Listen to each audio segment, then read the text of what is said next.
আলাইকুম বন্ধুরা, সবাই কেমন আছেন? আজ ট্যাঙ্কি লাগাবো, ধীরে ধীরে বৃষ্টি, ট্যাঙ্কির কাজ করলাম, নিচের থেকে উপরে উঠাবো। ট্যাঙ্কি বসবো যায়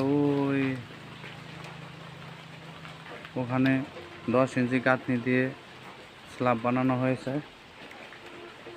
তো যারা ট্যাঙ্কির কাজ করেন,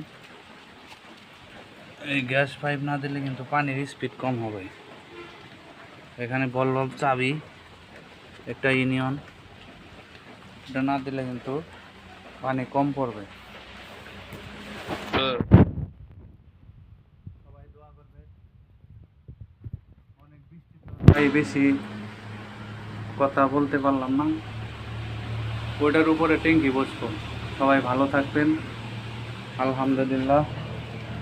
তো ট্যাঙ্কি আমি এখন উঠাবো উপরে, সবাই দোয়া করবেন।